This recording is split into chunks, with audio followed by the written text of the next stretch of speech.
uni yonimda emasligi sabab jannating menga tatimayaptidir ekan. Shuara surasida shundoq marhamat qiladiki, "Fama lana min shafi'in."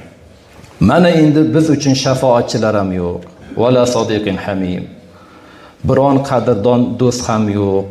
Oyat haqida Hasan Basri rahimahullohdan so'rashdi. Shunda u zot shunday dedilarki, bu qiyomat kuni bo'ladi dedilar.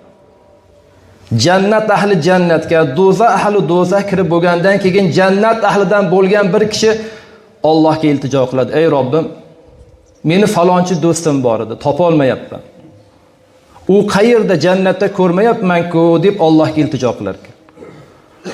Shunda unga u do'sting do'zaxda deyiladi ekan. Shunda haligi do'st, ey Robbim, ey mehribonim, uni yonimda emasligi sabab jannating menga tatimayaptidir ekan. Shunda Alloh taolo uning do'stini do'zaxdan chiqarishiga buyruq berar ekan. U do'zaxdan chiqib jannatga kirar ekan, yonidagi do'zaxdagilar aytishar ekanda, buni kim qutqardi, buni kim shafoat qildi? Uni biron bir solih amali bormidi?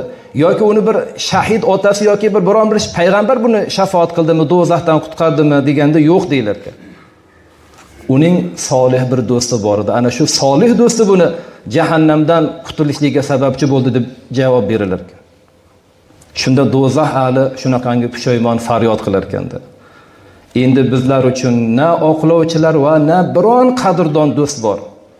Qaniydi yana Alloh bizga yashash imkonini bersa-yu, bizlar ham mu'minlardan bo'lib, mu'min do'stlarni orttirsak, do'stlarimiz mu'minlardan bo'lsa edi deb shunaqangi pushaymon qilishar ekan, orzu qilishar ekan.